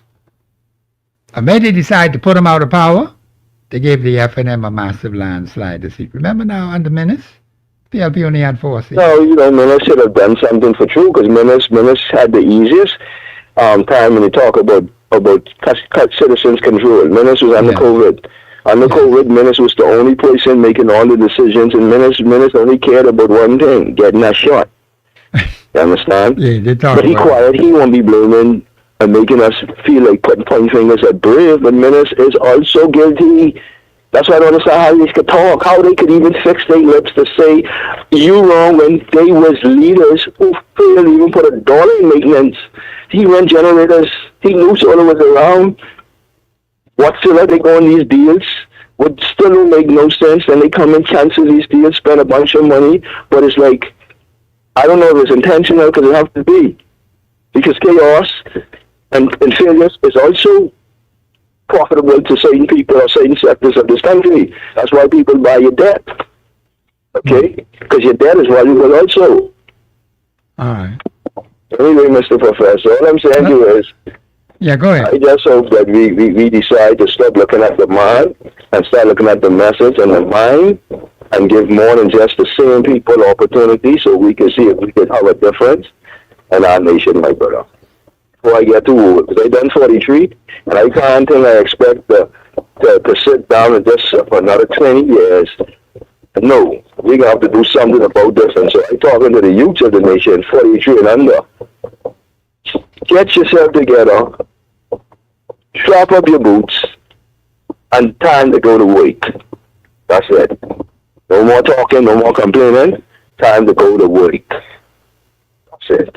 Okay. Have a good day. So thank you, caller. Thank you for your contribution. The young man is very talented. I know him personally. And this is what I keep saying to young people. I told young people during the election campaign, they have the numbers. They could take every single seat in that House of Assembly. Every single one. They ain't got to listen to the PLP nor the FNM. They have the numerical strength. But are they prepared to use it? Yes or no? We got to face harsh reality, Bahamians. We aren't facing the harsh reality that is in front of us. We have another call on the line. Call you live on air. Go ahead, please. Hey, good afternoon, Professor. Hey, what you say, man? Okay, and good afternoon, Bahamas. Yeah. Professor, you say don't add nothing on to it and don't take nothing off of the speech. No. You simply analyze what the man say. Now, you can make a comment that, you feel about something. I don't have a problem with that. The Constitution says you can do that. But anytime when I criticize the Prime Minister or any person in government, I try to be objective and as correct as I possibly can be without changing anything from what they have said. I have the right to analyze it, all right, and speak to it objectively without trying to add anything or take away from what was said by the particular personality. That's how it should be done. Yeah, go ahead, caller. Okay, Professor, the first thing I ask is, whatever we say, like you say, is it constitutionally sound? That's the first thing I ask. Anyone speak, that's the first thing I ask. I ain't get a prime minister, whoever it is. It doesn't matter. I ask, is it constitutionally sound? Yes or no? And then just so I can say, okay, Professor, I watch some things in the States, right? There are people in the States, when they come and go up, they don't have no problem, all they need to do, all the prime minister need, all the minister need to do is to thing them on generator, them fancy generator when the current come off. Yeah. What my neighbor got right by my fence and put it right by my house. Them fancy generator would have just kick right on. That's all they gotta do. Do the tabs on that. Okay. And listen, Bob is young. That's all you need to do. Say, listen, I add on. I say you should say that we do the tabs on them generator. First, I know the generator name, but soon as the current cut off, that'll kick in. That's all you need from majority of humans start use the tabs so you can start getting them. So when the current go up, man, I was in a hot sun, I was in a house just sweat myself out, man. That's what mother said. And that's all I can say this. I know where mosquitoes come from when the current go off. I don't know where they come from. They just come. I go on, Professor. Oh, hold on. Don't go yet. Don't go yet. Just hold on. No, but the thing is, how many people can afford generators? Yes, that's how you feel always say that. See, that's another thing you have to understand. I know. I ain't got none, Professor. I ain't got none. It's a start. No, it's a start. Another thing we could look at, and see, I keep trying to get our people to understand some basic fundamental constitutional principles, which we could put into effect by working collectively together when these kind of things happen. Because one particular person or one or two cannot take the load. But if you get 100 of them, or 500 of them, you got plenty bodies to work with. Yeah, and we could go letting on. We could find some way to get them. Yes, we can do it. We can do it. But this is what I'm trying to get people to understand. Stop being so friggin' individualistic. Yeah. That is the problem with Bahamian people. That mouth pin up on this show today, and the Prime Minister made the speech last night. I brought the speech here, and they got the mouth all pin up. Huh? What kind of crap is that? Now, I heard what the first caller said, and I have a problem with that. He's an educated person. He wants to make a contribution. The Prime Minister said he wants progress. If he wants progress, then he got to learn to listen to people.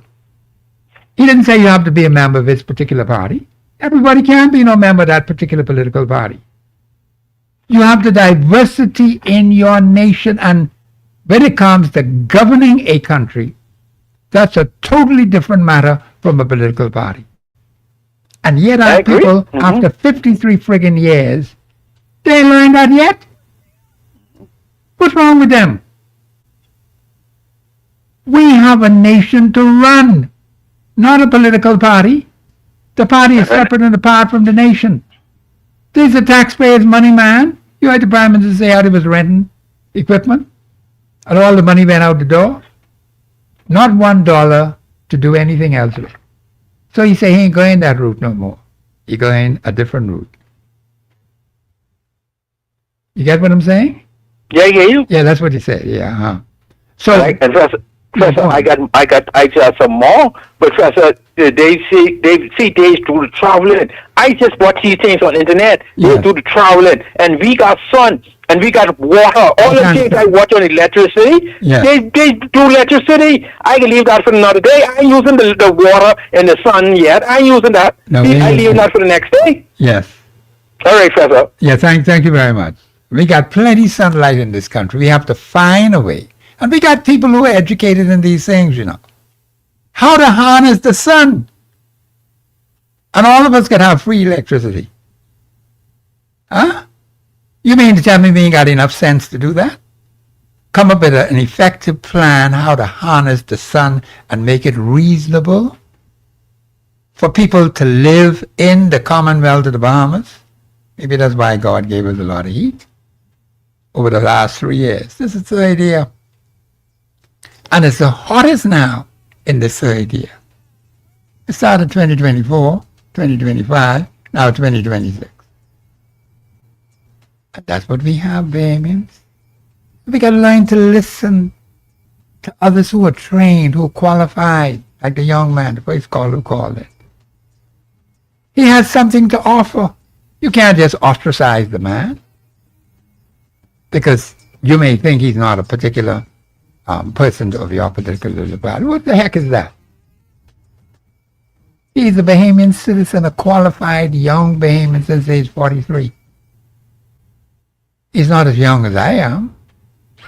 But the point is, he has a contribution to make. And there are others like that in the country too. I told the young people during the election campaign, you could take every seat in that house. You ain't got to wait on the PLP, you ain't got to wait on the FNM, just take it over. Organize yourselves. If you ain't sure how to do that, call me, I'll help you to do it. Because there are young people like me who will join you to bring change. But you can't just be sitting there with your numbers in your hand and you ain't using it. You let some others come along and break it up, and you go nowhere, and you keep suffering year after year after year. That's utter foolishness. Let me stop. The lines are open, 326-0272, 813-0271, 502-4571. Famous, we need to wake up, man. Okay? And don't allow the Prime Minister to give that speech and you not prepared to even listen to what the man said, to even comment objectively on what the man had to say. I find that to be very offensive.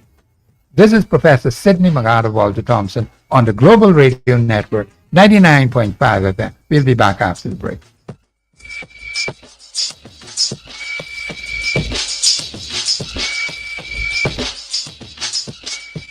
Express Yourself Live will return right after this. This is Lenny Green from the Quiet Storm, inviting you to join me tonight starting at 7 p.m. as I serve you that ear candy that you love, baby. I'm dropping all your favorite slow jabs like this. Even this.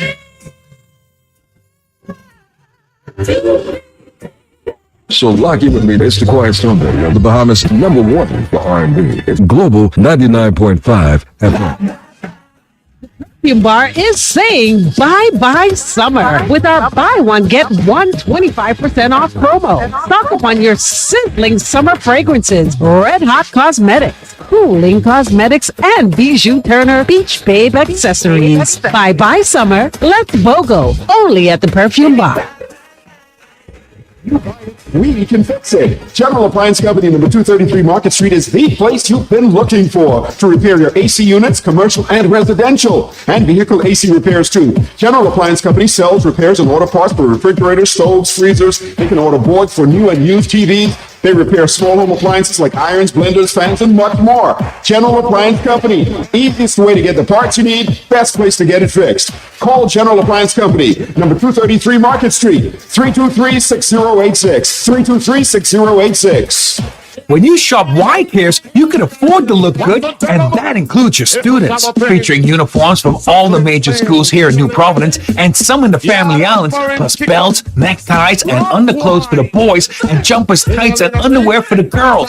Ties, neckties, shoes, and socks for all the students in your house. That school bell is about to ring, and before it does, you need to visit one of the 3 Y Care locations: Bahama Avenue, East Street South, or Prince Charles East Street to Blue Hill Road.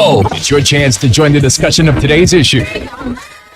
Let your voice be heard. Speak your mind and express yourself. Call in and participate at 326-0271 or 326-0272. WhatsApp us your concerns on 809-2310. Follow us live on Facebook and Global Radio 99.5FM.com. Express yourself.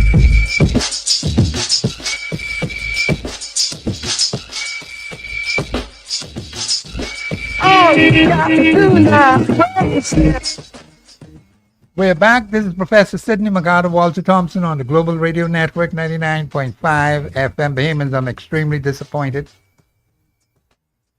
in your response today because you're not being responsible as citizens of the Commonwealth of the Bahamas. You're not. I appreciate those who called in and made comments about the Prime Minister. The first call in particular, because I know that individual, well-talented, well-trained. And let me just start with BPL, about those who worked to BEC and had all this institutional knowledge before I continue with the Prime Minister's speech. The point is, I have said repeatedly on this show, there are those who were given the information, who were given the in-service awards, who were given special training. They went to London, they went to England. Well, they went to London as in England, yeah, okay. They went to Scotland. I think Scotland is different from England. Highly trained. It didn't happen in my father's generation. They didn't allow them to go to school. They had to come out at age 14.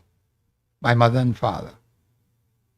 So they had to learn on the job. My mother became a professional nurse at the Bahamas General Hospital. My father became a professional engineer at BEC. He had to learn everything on the job. But with my brother, when he got in there, everything had changed. And they were promoting Bahamians to get educated, which is good. And so the thing is that Bahamians went away to school and got this information.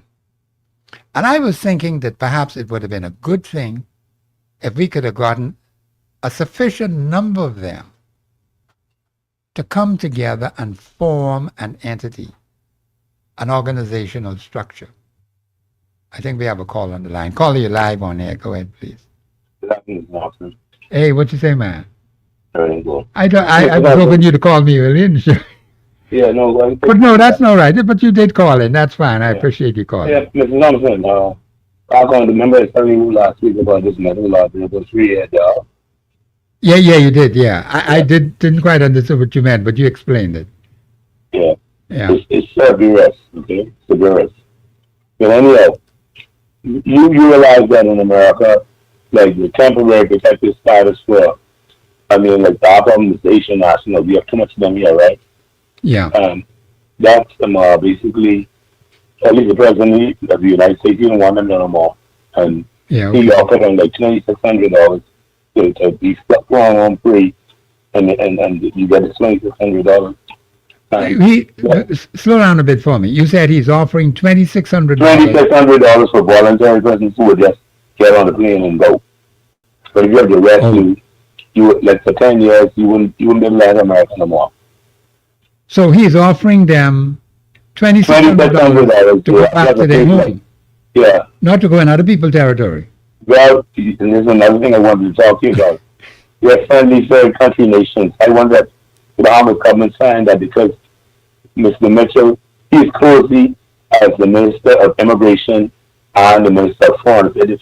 That's very dangerous. Yeah, for one man to sit down and decide who come here and who, you know, it's crazy to the like I mentioned last week, where I guess it's 33 persons who elected to the PLP, right? Yes. And of that number, you know that in Freemasonry, other than Freemason is 32 degrees, right? Okay.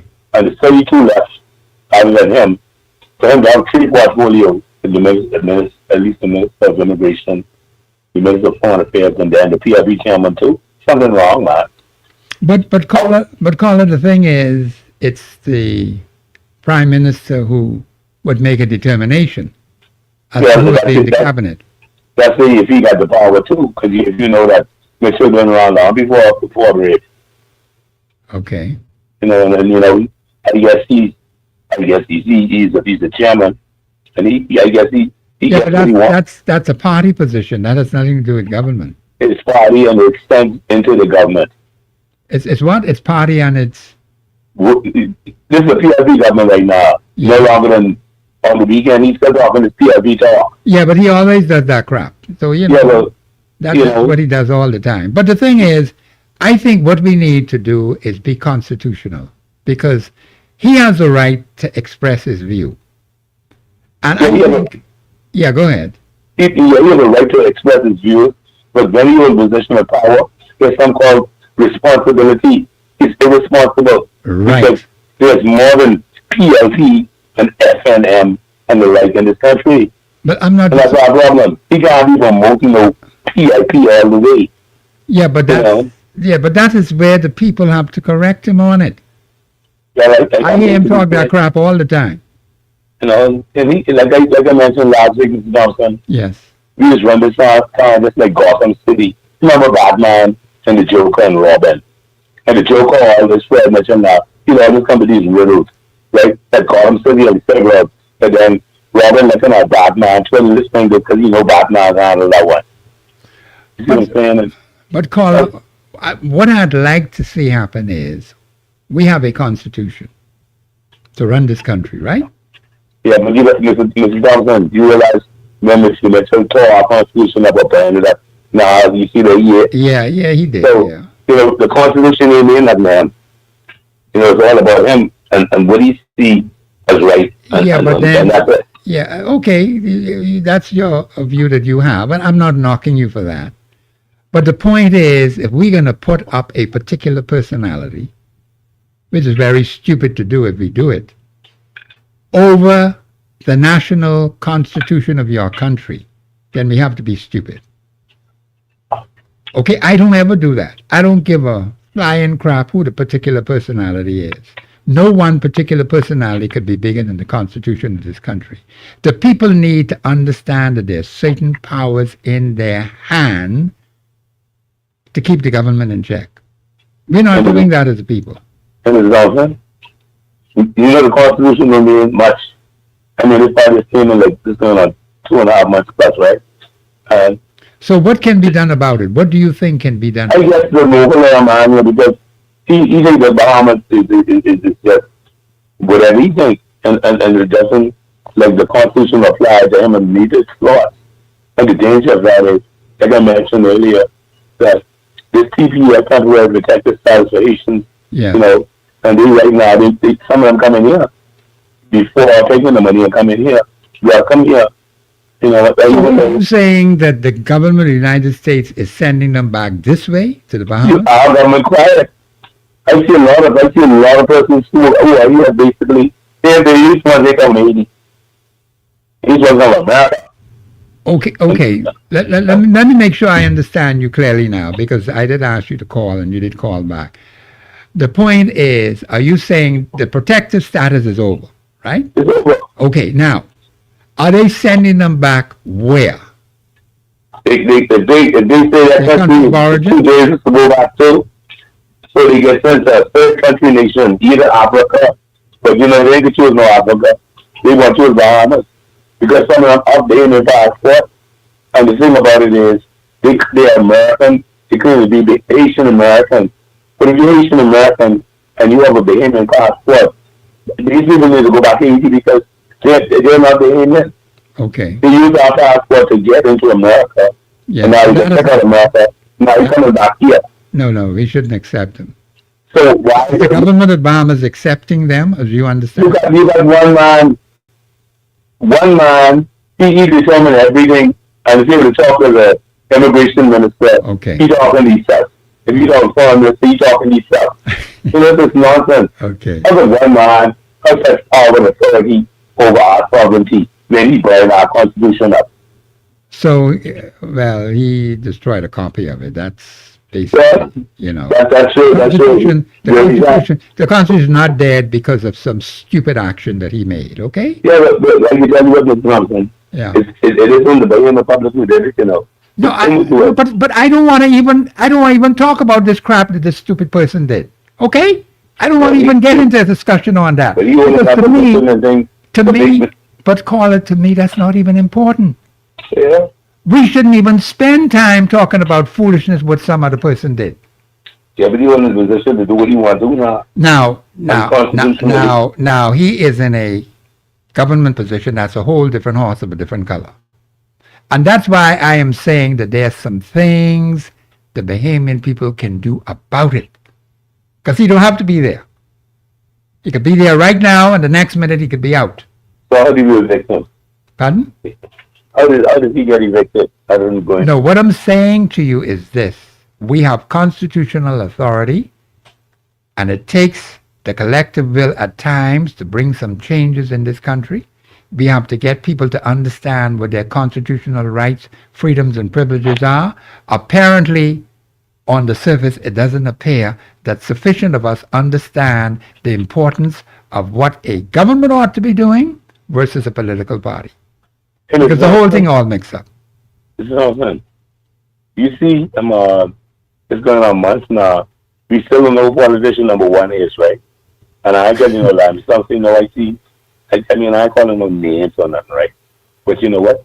When you have a House Assembly that's in there with integrity, the leader, he just let them know right on the top of here who is politician number one.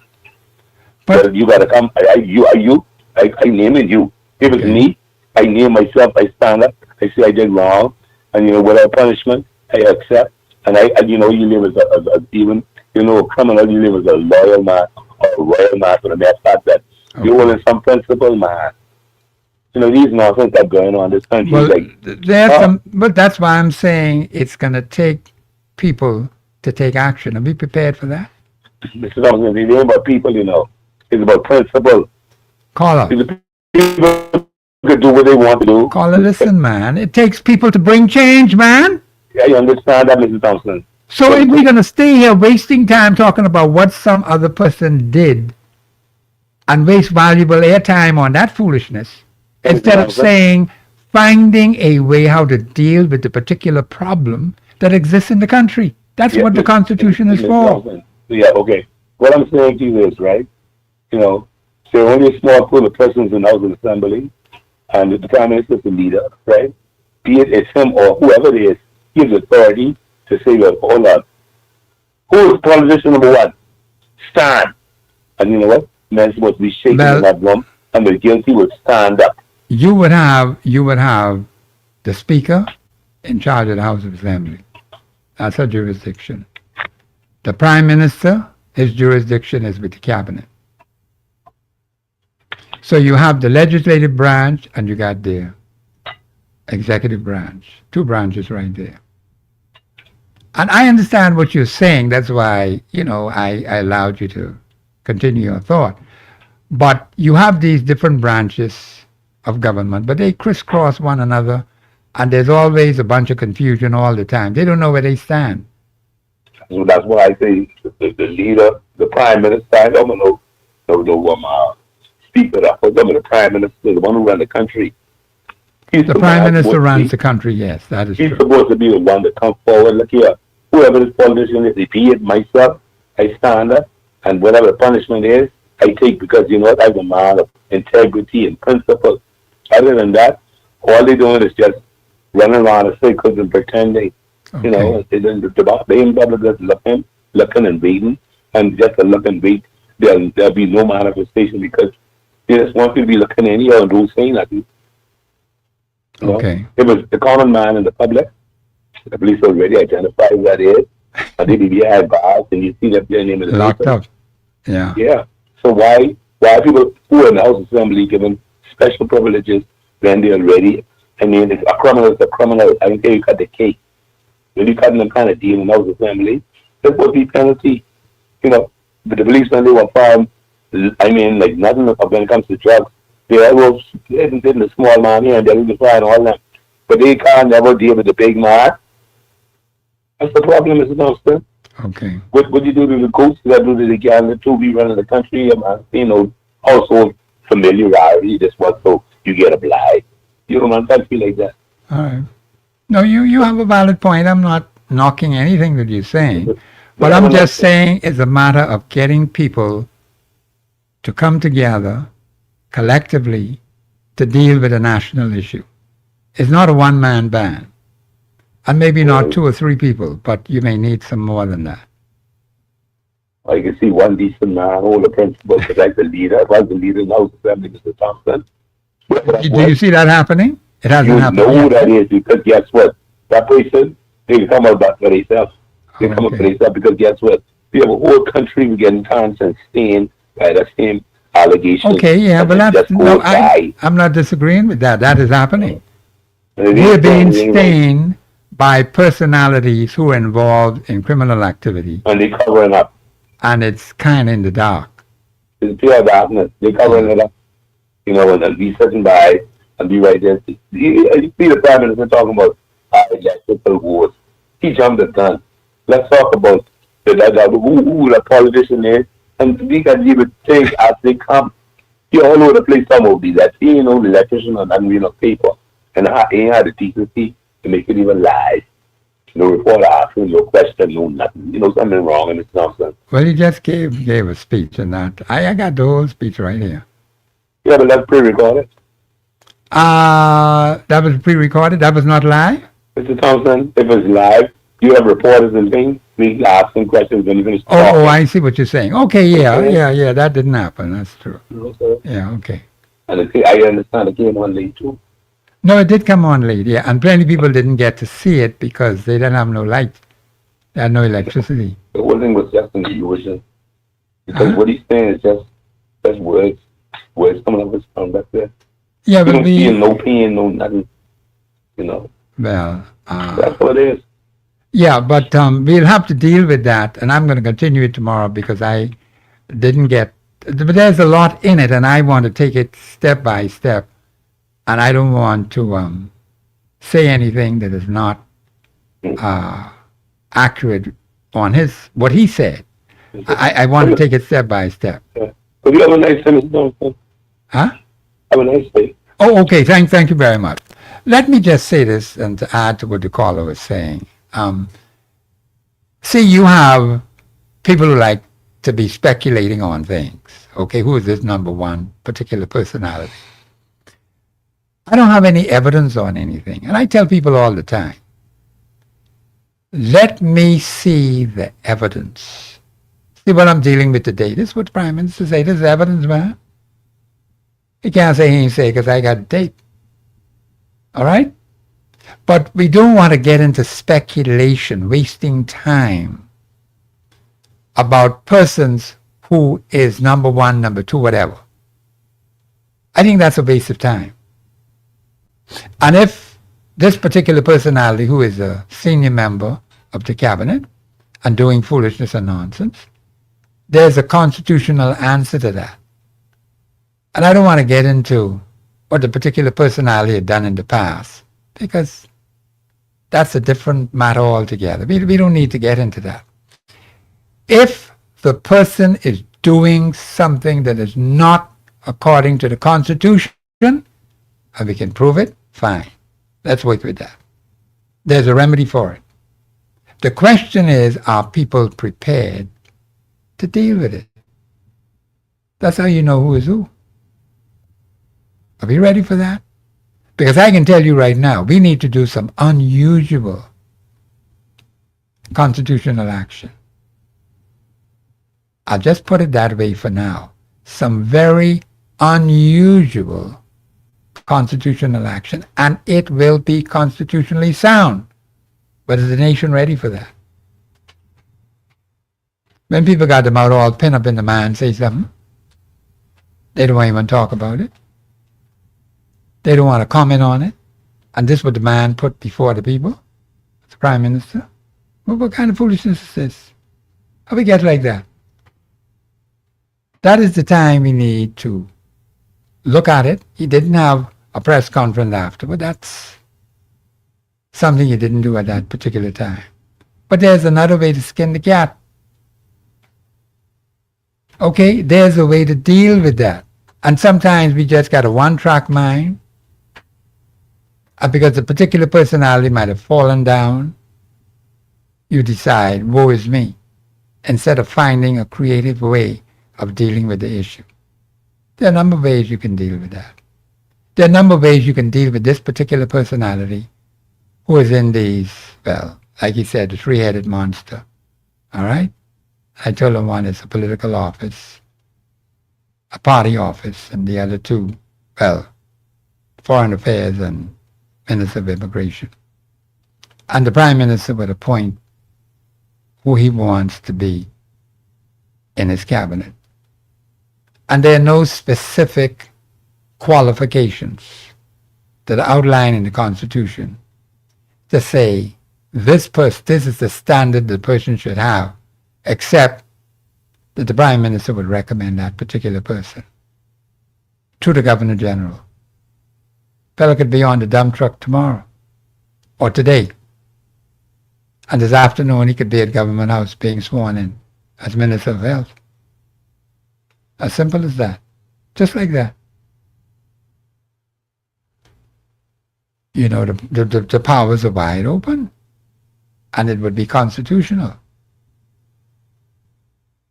And people need to understand, maybe we need to take a serious look at our Constitution for some changes to be made. And I don't want to get into that right now because A lot of you don't even know the document properly. You don't even know how to ask the right questions. That's why we run into problems.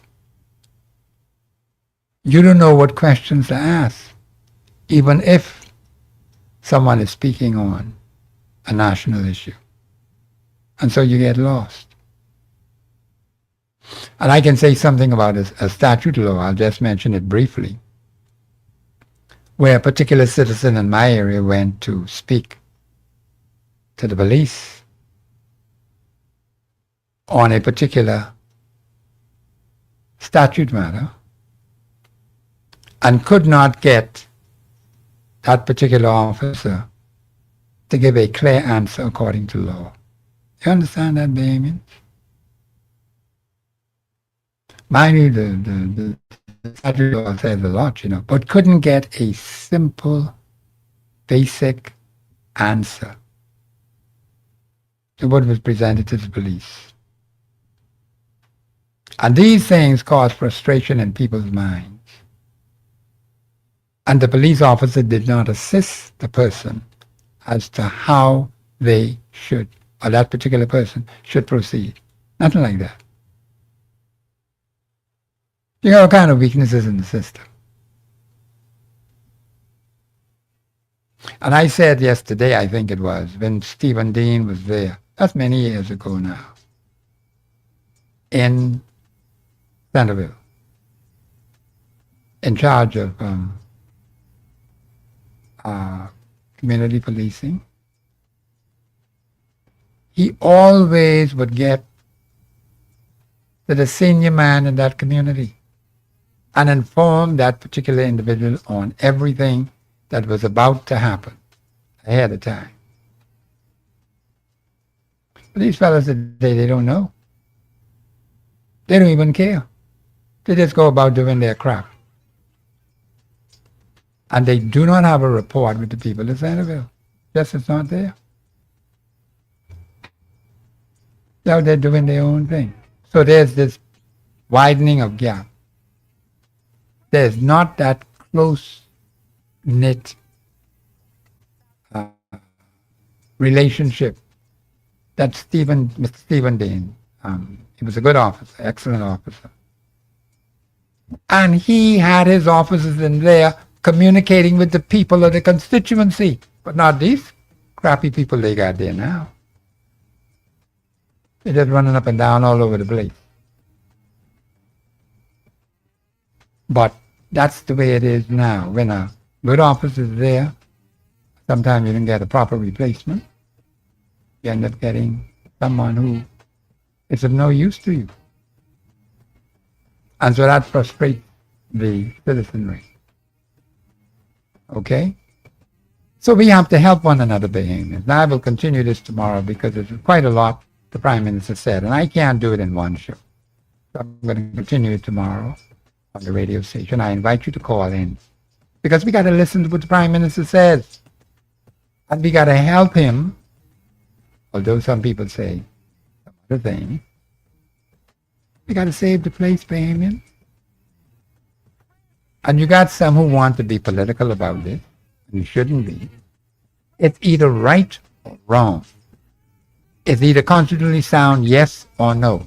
He wants to deal with the electrical problem, and he did say he ain't renting no more generators, like they did before. All the money went out the door. But we got to fix that, okay? So we'll have some, what he called growing pain, and let's hope for the best. But we got to pray for the Prime Minister, pray for the government. These are the people who they say they want to run things. I don't have a problem with that.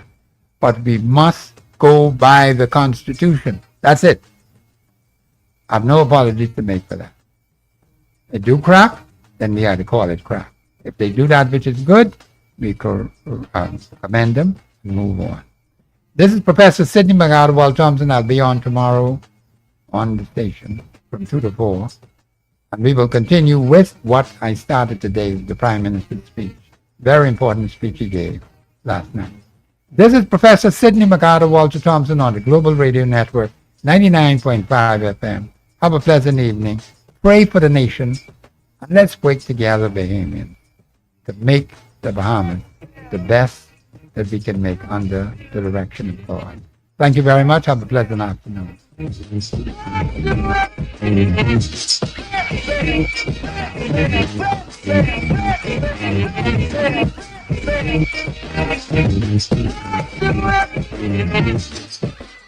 Global 99.5 FM reminds our listeners that the views and opinions expressed on this show are those of the host and guests and not necessarily the opinions of the owners of Global Communications Network and the operators of this radio station.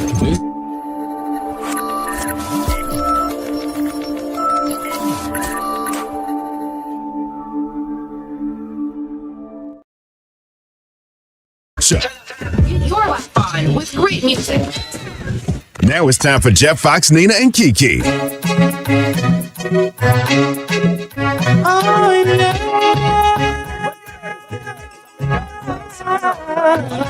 Such a little, you know what it is. Now we go.